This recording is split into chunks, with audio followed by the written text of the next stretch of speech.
Good afternoon and welcome to Awakened Wellness. This is a great show for those of you that haven't followed us before to learn about where your self-discovery meets purposeful, lasting change. And my co-host Marie is here, and we're going to dive right in. We have last week's show, or last month's show, I should say, and I hear you've been getting quite a bit of feedback and interest. Yes, on It Is What It Is. It is what it is. That caused a lot of feedback. I was surprised at how much people resonated with it, and it really made a difference for them. My first one is, and it's a friend of mine, her name is Pat, and I'm giving her a shout out, Pat. Hi, Pat. Yep. She talked about how she heard that phrase 1,000 times, but now gets the meaning of it. That things, when you tell the story, it stops you from seeing what's really happening. And then if you just get to the nuts and bolts of it, you can make more change. It's made her look at things very differently, and it's made her think of things in a more simple way versus this whole drama thing attached to whatever's happening. Overcomplicating, overthinking. Yeah, so she really liked it. Someone else, again, that same show, they resonated it and could not believe how simple the things are if you get rid of the story and just deal with the problem at hand or the situation at hand. They never knew they had a story. So now they're seeing themselves telling this whole tale, realizing, well, if I just do this, I'd be out of it and be done with it. Yeah. Very interesting. Yeah, so I thought that was kind of cool. So now they're trying to catch it. But they say a lot of times when they're in the throes of it, they realize they start telling a story about something and then they just can't stop. But then they realize the story doesn't even have anything to do with it, that they're just assuming, or it could be, or it might have been, and that kind of thing. But they haven't stopped it yet, but they're watching themselves do it. And that's the key, is to just first realize you're doing it. Well, if you can't identify, you can't do anything about it. Right. So, wow, that's a biggie. Now, I'm pretty impressed about that one. They said it felt cold and emotionless if they don't have a story for everything that's happening. Because it's a big part of people's lives, right? Okay. Yeah. They did not understand my point in any of it. And they said, so my advice to them is become the observer of yourself and listen when you're talking to somebody about something that happened to you.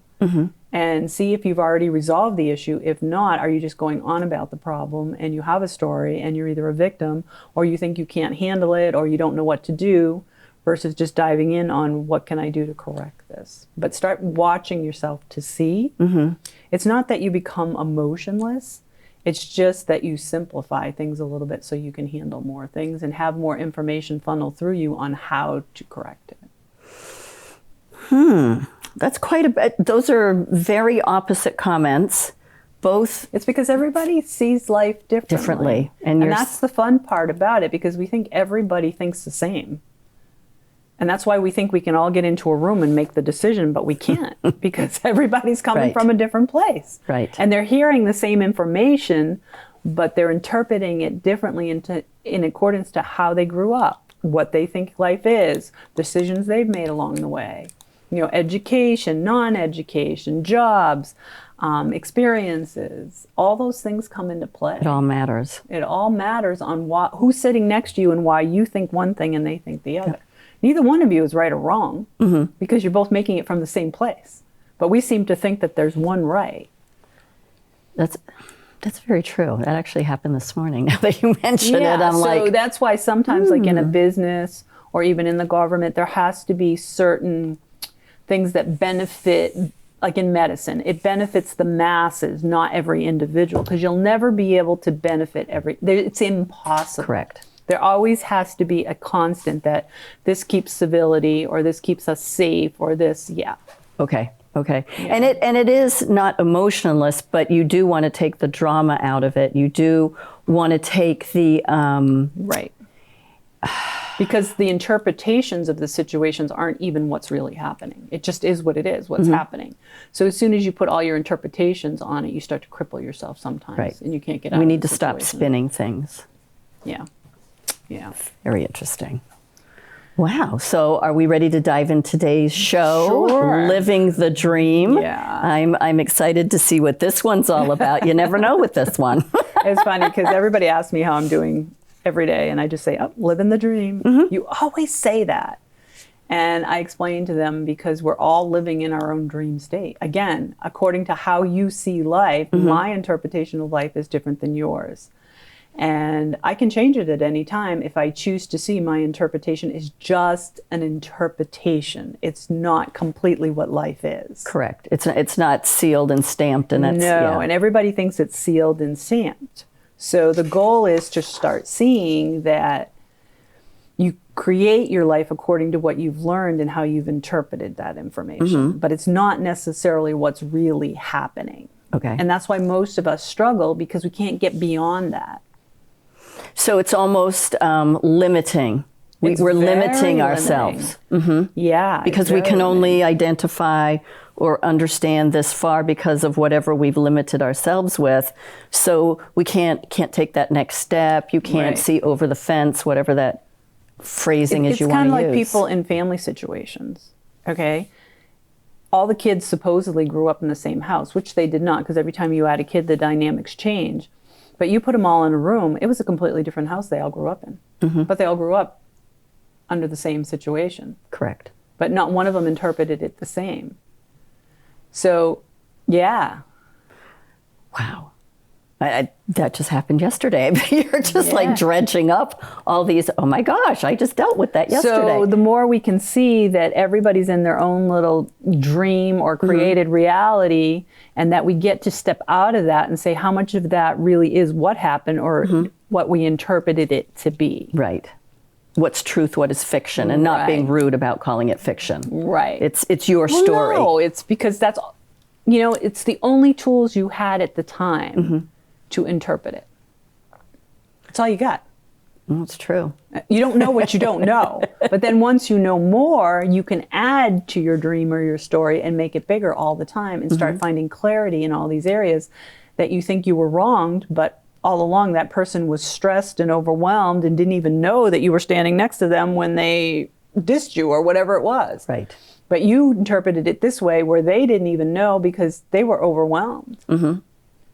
Yeah. And it makes you think, how many times did you pre-think, presuppose the outcome of a situation, simple or otherwise, only to find out you were completely wrong? I've done that a couple of times and said, all the time. You weren't thinking that? No. Yeah. Really? You weren't thinking that? Yeah. I'm sure you were thinking that. No, you weren't. I've done that a couple of times, and that's a hard. Yeah, it's pretty crazy. And we all live in our own little world that we've created, but no two people live in that same world. No, we don't, do we? Nope. No. Nope. No. So when they say walk in my shoes, you really can't. But if you tried, you'd start to see that person from a different perspective because you think they know why they're thinking already. But you don't, because you haven't come up through their ranks. Yeah. Yeah. Wow, all these phrases have just really great meanings and applications that we thought were just cute little So sayings. let's take it from an awakened wellness standpoint, because that's what we're discussing here. Yeah. Okay. So medicine as a whole and self-healing. How do you interpret that? There's a very narrow scope out there. Even if you go alternative versus the Western model versus the self-healing model, everybody has themselves in little pockets of what can or can't happen. What if it all happened together? What if you could mix them all and use them accordingly to make them all work for you? That would be nice. Accordingly, and even add yourself into that. But we're so pocketed in how we see things that we have to awaken to the point that we realize that every story, the Western model is so etched and they're dividing the body up into a million pieces that they've lost their way. The alternative is divided everything at a cellular level and this and that. So they're missing the boat. Then you take the self-healing piece and it's taken too much angle of the soul and all of that stuff. But if you start mixing them all. Finding the right balance. The right recipe. And what a wonderful world it would be. You could create your own dream that way, right? Yeah. Yeah. So the way to do that is to ask yourself, how do you see and use the medicine that you choose? Do you see it as the one and only? That's all there is. Or are you willing to say, what could I add to that? And I think in today's world, because of what's happening in medicine, more people are waking up to want to see more. Yeah. Because they're realizing when they go to the doctor, it's very limited. It's very limited. And there's no wiggle room. There's actually not a lot of room for how you feel about it, whether it's something you could do or it's possible to do. Is there another way? Can you add something to it? It is pretty black and white. Right. So that means you actually have to be open to listen. You have to be open to listen, and you have to want to change where you're at. All right. So when you look at healing from an awakened wellness, you have to look at where your beliefs on what work is. Is it a 9 to 5? Is it, we have so many young kids coming up now looking at work very different than what their parents looked at, right? And some of the work models are changing according to that. Is it working or isn't it? And there's such a diversity of what is correct and what isn't. So again, we have to all learn, if I'm stuck in it's only this, do I have to open up to realize I could create more for myself and have a different situation and how it works? That means we have an awful lot of options truly available to us. We do. And some decision making. We do, and that's the whole goal. Yeah. Is not to be limited to the point where you can't move right, left, up, or down. We have to be able to see those options and choose, do I want to step forward? Do I want to step right? Do I want to step left? Do I want to take a half step? And the key to that, is when you start to awaken, you start to realize, I have these options. Then all of a sudden, because everything's changing in the world now because of all the different changes that have happened, say, in the last 20 years, the marketing companies are doubling down on us being insecure and not knowing what we like or don't like. So now we're going sucked into all the quick fixes and all those things because we're still not confident enough in ourselves of what we want. So we're waking up, but we're still confused. But because we want more, but then we're diving into all these quick fixes to get the more versus going back inside ourselves. And saying, wait a minute, what do I really need? So what is really going to every make that time you difference? make a choice, you have to ask yourself, what dream do I live in right now? What do I want my future to look like? And the choices I'm making now, are they getting me there? Or are they pushing me further away? So every time you dive into a quick fix, you're losing more of you because you're believing this story that this is going to happen in 6 to 8 weeks or 10 days or whatever it is. So you're losing a piece of you. So how is your aging looking as you lose you? You're losing a little shaky. You're losing control of you. Yeah, so you're creating a whole different scenario for yourself because every choice you make brings you to a different level of how you see life and in your dream state. Which is farther away from you. Well, not always. Some of us make choices that bring us closer. Well, yeah, but I mean, if you're going with that media right, but you and have to realize advertising, that the more you open yourself and ask all these questions, the more vulnerable you're going to become because your foundation is shaking. But asking and inquiring is not a bad thing either. But you need to understand that you want to make sure your foundation is solid. You should have a goal set in mind. What does aging look like to me? And the goals I want are going to define that path. Okay. Right? You have to be careful. So it can be anything like that. How do I say it? You have to be very discerning on what you want for yourself because the ego will always take over. It's just easier. Okay. So that's why asking to see what you need to see is really important so you can always stay on that path of creating what you want for yourself. Wow, this just gets deeper and deeper and more complicated. But it's not actually complicated if you stay true to yourself and you really it's all stick with about that staying foundation. true to yourself. What do I need for me? And when I make a choice, is it taking me further away? And am I believing someone else's story? Or am I listening to what my body needs, what I know I need for my life? And how is it going to complement my life? Because I'm creating my own dream and building on my foundation. As my foundation rocks, because I realize now there's more than one way to make tacos.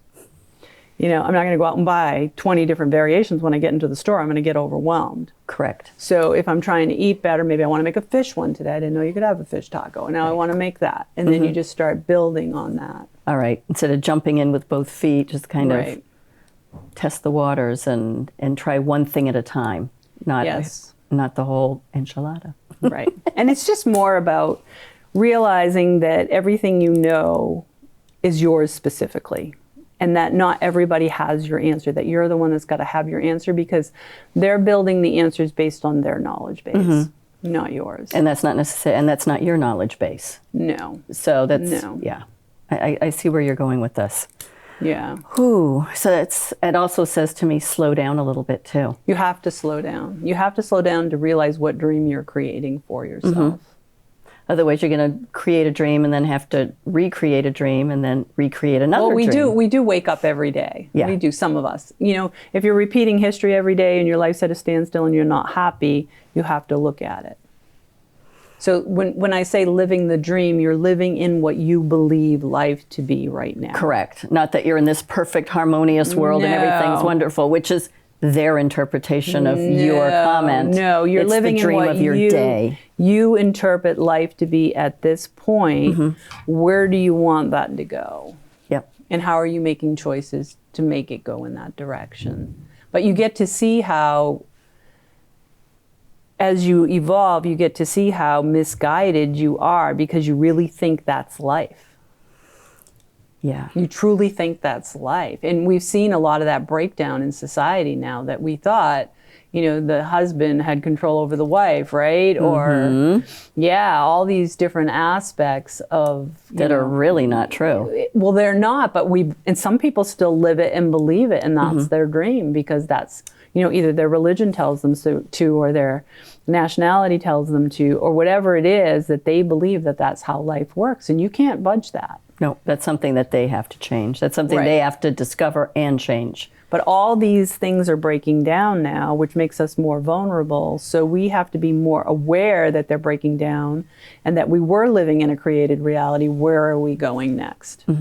And what do we want for ourselves? Because the marketers are doubling down on it. They know. They know that we are floundering. We're grasping at straws. We're grasping at that ring and hoping that this is going to be the next fix-it, the next best thing. And it's not just that. It's the media. It's all kinds of things. I mean, people are getting sucked in to believe things that aren't true because they're vulnerable, because they don't know where their anchor lies anymore. Interesting. There was a program on just before I came, and they were talking about the realities in schools and children and diagnoses, and how quick parents are to run to the doctor and immediately, this one's depressed and this one's this and this one's that. And it was really sad to listen to it. But it was the first time I had heard in a little while that somebody said, you know, you can have a bad day and you need to learn from that. That it's not the worst thing. You don't have to take a pill for it. So I was pleasantly surprised by somebody that just didn't run to this hardcore answer. And it was like a breath of fresh air. So every once in a while they have a little tidbit. Yeah, and you know, when it comes to kids, you got to keep them busy, but you got to do it in a way that you're involved in it. Not just throw them in a sport and let it go. Right. Yeah. Throw them in front of the TV. You know, these kids don't have a level of creativity anymore, and that soothes the soul big time. Yeah. If kids are creating and learning and growing, but parents are so stressed, the kids are stuck to the computers or whatever. It's thinking for them, so they're not problem solving, they're not thinking. Even adults aren't problem solving and thinking, and they get depressed, because life is about being present and being involved in it, not just having it play out in front of you on some sort of screen, because you become very detached from life after that, and then you have no meaning. And if you don't have a meaning, you know, I'll say to some people sometimes when they're having a bad day, because I have some clients that have some means, I say, go home and clean your house. I don't clean my own house. I go, you'll feel better. You'll feel better. Yep. Because you're doing something your body's designed to do. Yeah, go do something. Use your body. And but when your housekeeping's done or your cooking's done, you're sitting there going, what do I do when I'm bored? And none of it has an accomplishment to it, a good feeling to it, that I did this and this is my piece. You know, or you're somebody who's working so hard on the opposite end of the spectrum, you can't accomplish those things, so then you get overwhelmed again. So that's when you take a small piece and you make a nice spot somewhere in your house, you can just go sit and go, okay, I'm okay. Now I can handle this, and add that onto my space. Yep.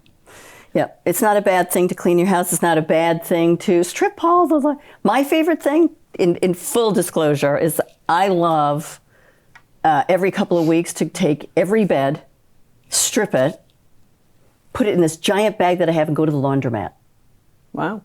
And find the 2 biggest washers I can, divide them up, colors and whites, and just to sit there with a cup of coffee, because it's like 25 minutes, that's it. Take them out and hang them outside to dry. Wow.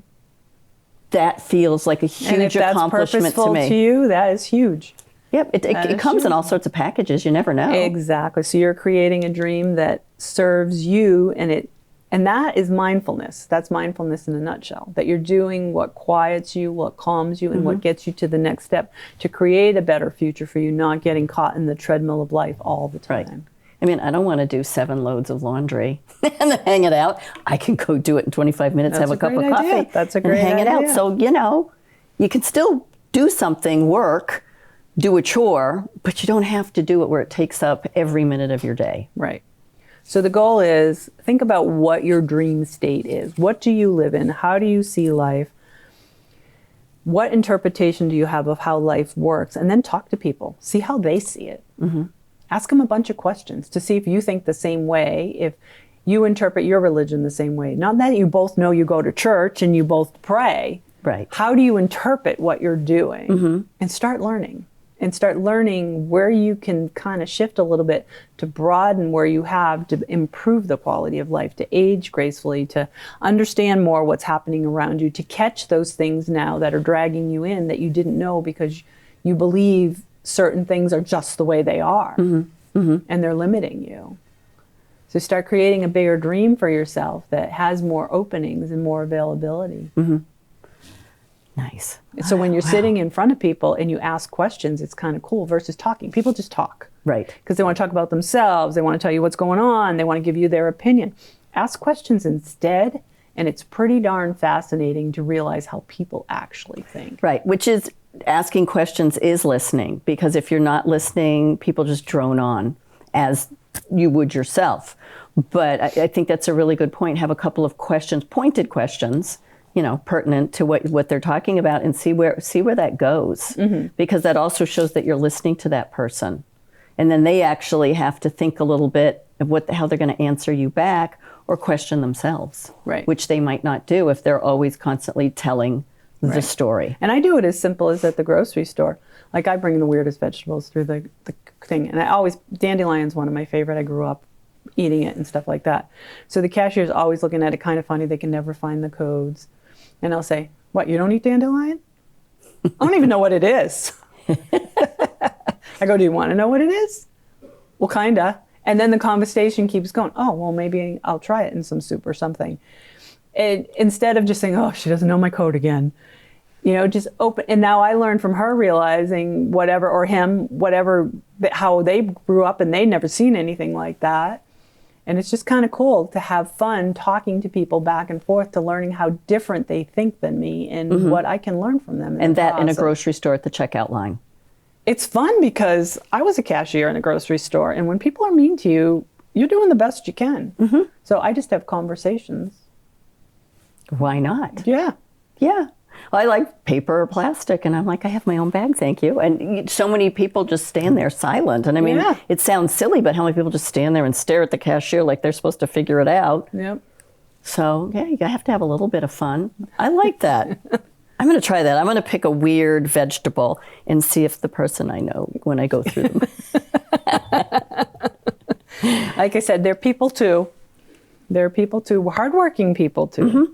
Like I said, I was one of them for a long time. Everybody is human. Everybody needs to be treated kindly. Create more dreaming for yourself. Open up. Start living the dream. So live your dream, but live the dream, meaning you're bringing more into your life. You're improving on your life. You're creating a bigger dream for yourself. I like it. Yeah. Well, that was a fabulous show. Living the dream. What does it really mean? Don't get limited in what that phrase was that we thought it meant, that I thought it meant at the beginning. It's all about creating. Living and creating the dream. Yeah. Awesome. Well, thank you for joining me, Miss Marie. And I can't wait to do our next show. So pay don't want to say pay attention, but look forward to the next show. It's going to be Decisions. And don't forget, as always, where can they reach you to give you their feedback? bodywithincommunity@gmail.com. I love it. Or marienodig.com. Or marienodig with a K. All right. So we will see you at the next show. Thank you for joining us and have yourself a wonderful day.